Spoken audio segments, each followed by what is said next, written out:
Un solo empujón puede matar a un hombre. Pero lo más aterrador es que todos en la empresa lo sabían y aún así seguían construyendo. Ese fue el último pensamiento de Arturo Medina antes de que todo se viniera abajo. Durante más de 20 años, Arturo fue un guerrero silencioso en el mundo de la construcción, sin escándalos, sin atajos, solo trabajo duro y respeto por las normas. Desde obras pequeñas en Zacatecas hasta torres enormes en Ciudad de México, él siempre estuvo ahí, asegurando que cada trabajador regresara a casa con vida. Hasta que lo enviaron a La Quebrada, el proyecto estrella de la empresa constructora Horizonte.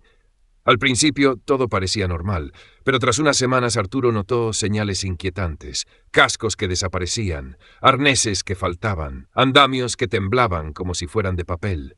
Y entonces llegó Iván Barragán, el nuevo encargado del proyecto. Iván no era como ningún supervisor anterior. Se reía cuando alguien mencionaba seguridad.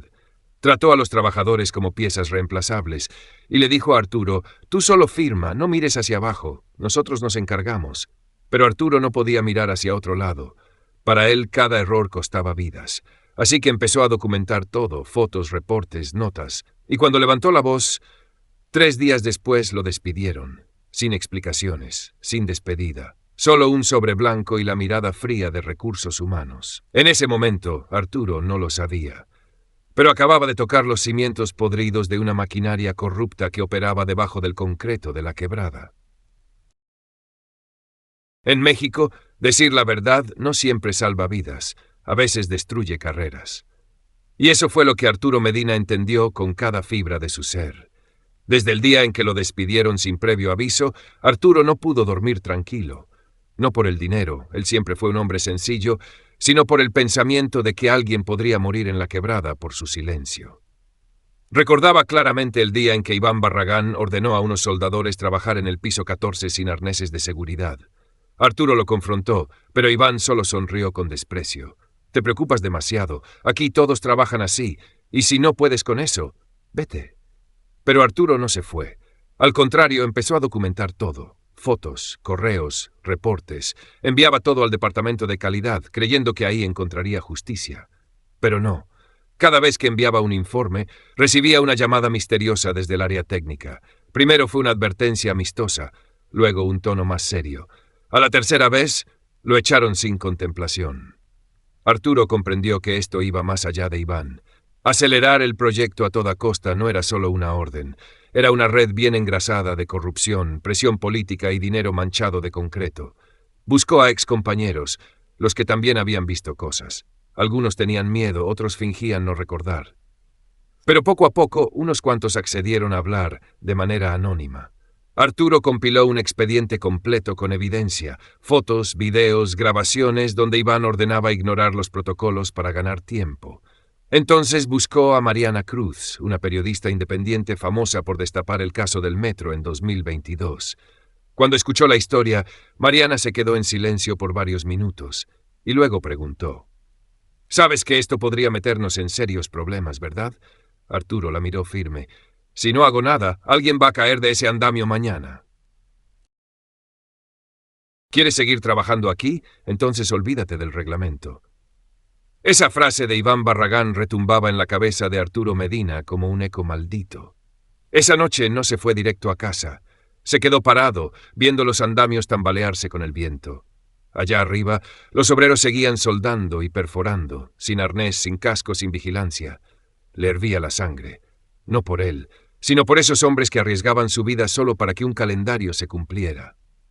Al día siguiente, en una junta privada, Iván fue directo. «No me importa el manual de seguridad. Necesito resultados. Llueve, que cubran con lonas. No hay luz, que prendan los faros del camión. No hay equipo, que firmen un papel y sigan trabajando». Arturo apretó los puños. Iván se acercó más. «Y si sigues con tus reportes, te aseguro que nadie en esta industria volverá a darte trabajo». No era una amenaza, era una sentencia. Así funciona la construcción en México. Un tipo con conciencia es una bomba molesta. Arturo sabía que debía elegir, callar y sobrevivir, o hablar y perderlo todo. Y ese viernes, cuando un bloque de concreto cayó desde el piso 12 a centímetros de 2 jóvenes sin protección, lo entendió. No puedo seguir callado.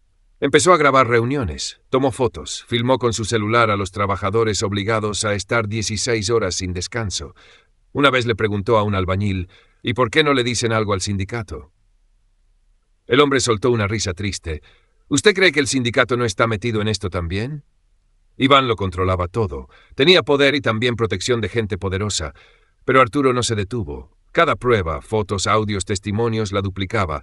Una copia en su casa y otra a Mariana Cruz. Entonces llegó el día de la tormenta. El viento azotaba. El agua subía por los tobillos. Reglamento decía, suspender obra.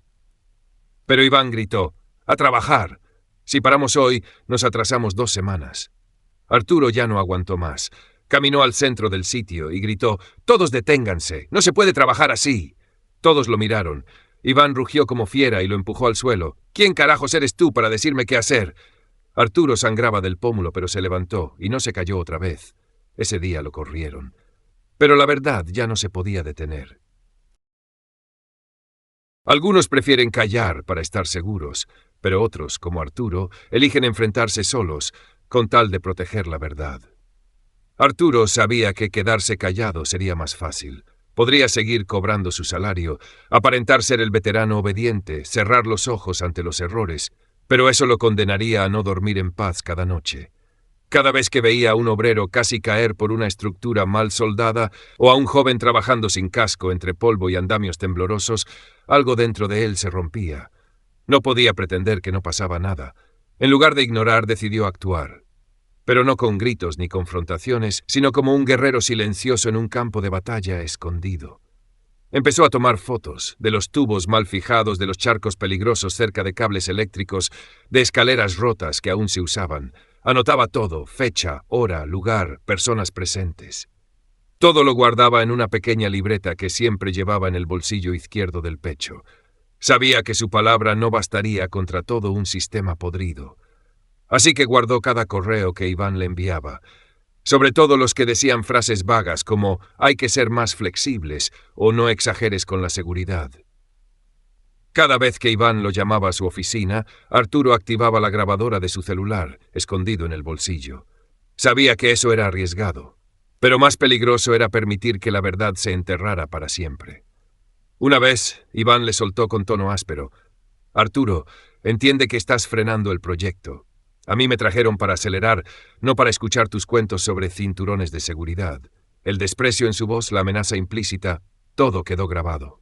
Arturo no respondió. Solo asintió, salió de la oficina y agregó otro archivo a su colección.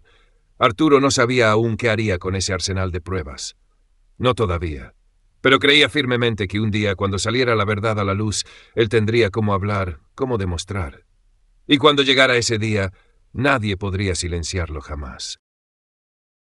Lo sacaron de la obra, pero la verdad no se va tan fácil, y esta vez regresó como tormenta.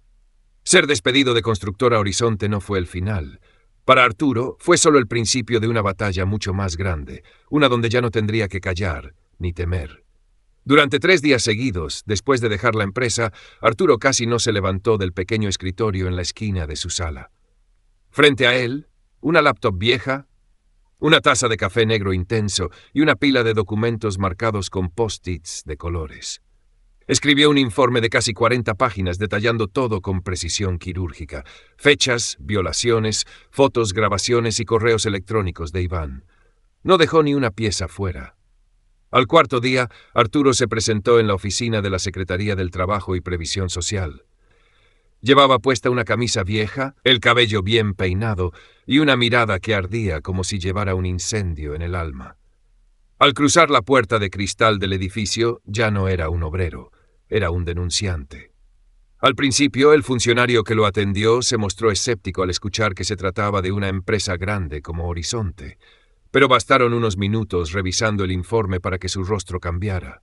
Un inspector de seguridad laboral salió personalmente a hablar con Arturo y le susurró: «Vamos a investigar, y si lo que dices es verdad, esto no va a quedar así». 2 semanas después, estalló la tormenta. 3 camionetas con placas del gobierno se estacionaron frente a la obra La Barranca, donde Iván seguía presionando a los obreros día y noche.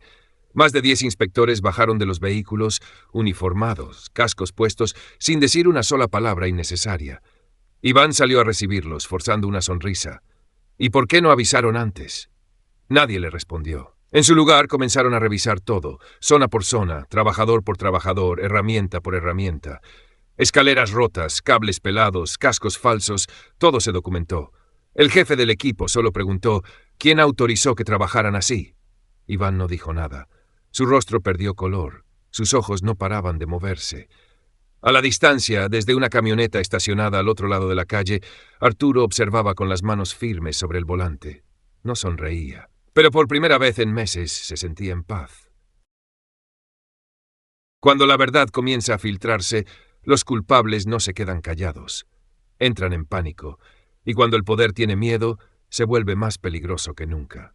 Tras la inspección de la STPS, una ola de tensión barrió las oficinas centrales de Constructora Horizonte en Guadalajara. Los teléfonos internos no dejaban de sonar. Cada departamento recibió una orden tajante, no hablar con nadie de fuera, ni siquiera con familiares. En la sala de juntas, el ambiente era irrespirable, todos los rostros tensos. Mauricio Soberón, director general, golpeó la mesa con furia. Arturo nos hizo una jugada por la espalda, grabó, tomó fotos, armó un expediente como si fuera abogado. ¿Quién permitió que esto pasara? Silencio total. Una subdirectora de Recursos Humanos habló, titubeando. Podríamos cambiar el motivo oficial del despido, alegar que falsificó horas de trabajo, que infló turnos. Así manchamos su credibilidad si esto llega a la prensa. Minutos después, un comunicado interno recorrió toda la empresa. Toda información sobre la obra La Barranca es confidencial. Cualquier empleado que hable con prensa o autoridades sin autorización será despedido de inmediato. Acompañado de un nuevo contrato, un acuerdo de confidencialidad de nivel máximo, con 24 horas para firmarlo. Muchos firmaron, temblando. Otros comenzaron a sospechar. Mientras tanto, en la obra, todo cambió de un día para otro. Herramientas nuevas, señalamientos de seguridad por todos lados, y todos los obreros usando equipo completo de protección, aunque el sol aplastaba con 40 grados sobre sus espaldas. Lo extraño era que nadie mencionaba a Arturo. Su nombre desapareció de los registros del sistema de asistencia, como si nunca hubiera existido. Pero quienes trabajaron a su lado sabían, ese silencio era inquietante. Y algunos comenzaron a enviarle mensajes discretos. Están limpiando todo. Ten cuidado, Arturo. No se van a quedar cruzados de brazos. Arturo recibió esos mensajes mientras tomaba café en un local tranquilo junto al parque. No se sorprendió. Al contrario, sonrió. Porque sabía algo. Cuando los lobos empiezan a aullar, es porque ya huelen que se acerca el fuego. Lo que Arturo descubrió no era un simple error, era una conspiración, un plan frío, calculado desde la cima, donde la avaricia viste traje y se hace llamar visión empresarial. Una semana después de la inspección, Arturo no se despegaba de su laptop. Durante sus años en Constructora Horizonte, había hecho respaldos de correos y documentos internos relacionados con la seguridad. En su momento era solo por precaución. Hoy, cada archivo era una pieza clave del rompecabezas que empezaba a tomar una forma aterradora. Un folder con nombre inocente llamó su atención. Actualizaciones Proyectos 2023. Dentro, encontró una cadena de correos electrónicos entre los altos ejecutivos de la empresa, incluyendo al CEO, Mauricio Soberón. Un asunto lo dejó sin aliento. Propuesta de flexibilidad operativa, piloto La Barranca. En uno de los correos, Soberón escribía sin rodeos. Si el modelo de seguridad flexible logra ahorrar un 18% en La Barranca, lo aplicaremos también en Ciudad Juárez, Puebla y Mérida en el próximo trimestre. Que los gerentes prioricen la velocidad, cualquier ajuste legal será resuelto por el área jurídica. Cada palabra fue como un golpe en el rostro de Arturo.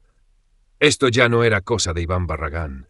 Esto era un sistema completo, ideado desde la cima, donde se sacrificaban vidas humanas por plazos de entrega y bonos de productividad. Se recostó en su silla, con los ojos ardiendo. Lo entendió todo.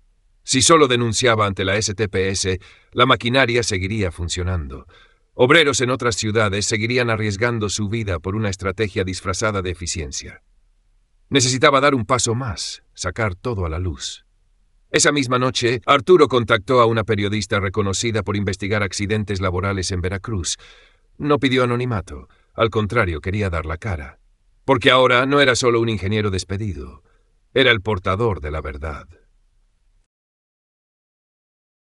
Si Iván solo era una pieza, ¿quién movía las demás? Pero antes de responder esa pregunta, Arturo debía mirar hacia atrás, hacia una tragedia enterrada y un obrero olvidado. Entre cientos de documentos que Arturo revisaba, un nombre apareció repetidamente. Guadalajara, 2021. Un proyecto de ampliación de autopista liderado por Constructora Horizonte. Al principio no parecía importante, hasta que encontró un informe sobre un accidente laboral grave que dejó a un obrero con una lesión permanente. Lo que lo hizo estremecer fue ver un nombre familiar en el reporte interno: Iván Barragán, recién ascendido en ese entonces a supervisor de obra. Los correos mostraban a Iván presionando al equipo para acelerar los trabajos y burlándose de los protocolos de seguridad. El día del accidente, el obrero Tomás Aguilar, de 33 años, fue golpeado por una viga que cayó de un andamio mal asegurado. El resultado: columna fracturada, movilidad reducida de por vida. Una semana después, Iván redactó un informe culpando al anterior supervisor. Luego desapareció de los registros del proyecto. Ni sanción, ni auditoría, ni una llamada de atención. Arturo contactó a un excompañero de Guadalajara. Este le confesó: todos sabíamos que fue culpa de Iván, pero es astuto, reorganizó todos los papeles. Cuando llegó la inspección, ya había limpiado todo. Una vez más, Arturo pensó en los obreros de la barranca. No podía permitir que la historia se repitiera. No más víctimas como Tomás. Era hora de ir más allá. Abrió su laptop. Esta vez el blanco no era solo el CEO ni Iván, era el sistema completo detrás de Constructora Horizonte. Arturo imprimió cada correo, cada reporte, cada testimonio. Los guardó en una carpeta y se miró al espejo. O me callo y finjo que no vi nada, o me levanto y enfrento lo que venga.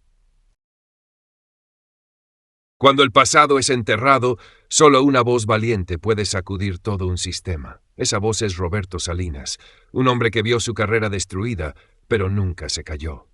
Arturo estaba sentado en una pequeña cafetería en el centro de Guadalajara, con el teléfono en la mano y la mirada fija en la pantalla.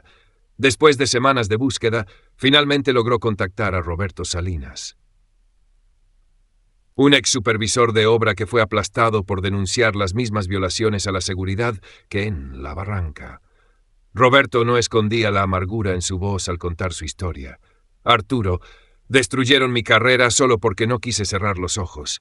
Iván y su grupo usaron todo para callarme. Me acusaron de incumplimiento, me presionaron hasta perder mi empleo y la empresa amenazó con demandarme si decía la verdad. Arturo escuchaba con el corazón lleno de empatía y de determinación. Roberto continuó: pero no es solo eso. Tengo montones de documentos, correos internos y grabaciones de reuniones donde planeaban flexibilizar las reglas de seguridad para acelerar los proyectos. No es un accidente aislado, es un sistema. Sacó de su bolsa una memoria USB y se la envió a Arturo por mensajería rápida. Al abrir su computadora, Arturo comenzó a revisar los archivos uno a uno. Números, nombres, mensajes llenos de maquinaciones y engaños. Todo se desplegaba claro ante sus ojos. No solo presionaban a los obreros a trabajar en condiciones inseguras, encubrían, culpaban a otros, castigaban a quienes alzaban la voz. La rabia crecía en Arturo, pero también la fuerza de la verdad en sus manos. Tenemos que sacar esto a la luz, dijo Arturo a Roberto por teléfono, no solo por nosotros, sino por quienes han sufrido y por quienes seguirán en peligro si nadie habla. Roberto estuvo de acuerdo. Acordaron colaborar, entregar las pruebas a las autoridades y a la prensa. Arturo sabía que el camino sería largo, lleno de riesgos, de presión, de puertas cerradas. Pero ya no estaba solo. Tenía a Roberto, tenía la verdad y tenía un nuevo objetivo: desenmascarar a Constructora Horizonte, y que esta vez nadie pudiera enterrar lo ocurrido bajo el concreto. Cuando la verdad es solo la punta del iceberg, Arturo sabe que para derribar todo un sistema oscuro debe ir más lejos, ser más fuerte y no estar solo. Después de largas llamadas nocturnas con Roberto, Arturo comprendió que el mal no se limitaba a uno o dos proyectos. Toda la industria de la construcción en México, con sus grandes nombres y obras emblemáticas, estaba controlada por una red oculta donde la seguridad laboral era solo una fachada para maximizar ganancias. Arturo decidió que su lucha debía ser mucho mayor. No solo denunciar las violaciones en La Barranca o Guadalajara, sino revelar el panorama completo. un patrón sistemático y deliberado, dirigido desde las más altas esferas. En su pequeño cuarto lleno de documentos, comenzó a recopilar pruebas. Roberto y algunos conocidos del sector ayudaron a recolectar información de otras obras en las que Constructora Horizonte y sus socios estaban involucrados. Cada correo electrónico, cada grabación, cada fotografía fue cuidadosamente organizada. Cada pieza narraba una historia de negligencia, encubrimiento e incluso amenazas a trabajadores y supervisores para mantener el silencio. Arturo, si esto sale a la luz, no será solo un escándalo de seguridad laboral. Será la señal de un crimen organizado dentro de la construcción, una red que ha existido por años sin que nadie la toque, advirtió Roberto por teléfono. Pero Arturo sabía que sin valor y pruebas sólidas, los poderosos silenciarían fácilmente a él y a cualquiera que se atreviera a hablar. Comenzó a contactar a medios de comunicación confiables, periodistas de investigación que habían destapado grandes casos de corrupción en México. Al mismo tiempo, preparó un informe detallado para la Secretaría del Trabajo y la Agencia Federal de Seguridad Laboral. Adjuntó documentos que demostraban la relación estrecha entre los proyectos y las órdenes directas del CEO de Constructora Horizonte. Los días siguientes durmió poco. Cada minuto aumentaba la presión, llamadas amenazantes, sombras que lo seguían, el temor por su seguridad y la de su familia. Pero en lo más profundo, Arturo sabía que hacía lo correcto. No luchaba solo por sí mismo, sino por miles de trabajadores que arriesgan su vida a diario en las obras. Una noche, mientras la luz de la calle iluminaba la pequeña ventana, Arturo miró afuera y se dijo: si la verdad sale a la luz, no solo Constructora Horizonte, sino toda la industria de la construcción cambiará. México dará un gran paso en proteger a sus trabajadores. La batalla no había terminado, apenas comenzaba.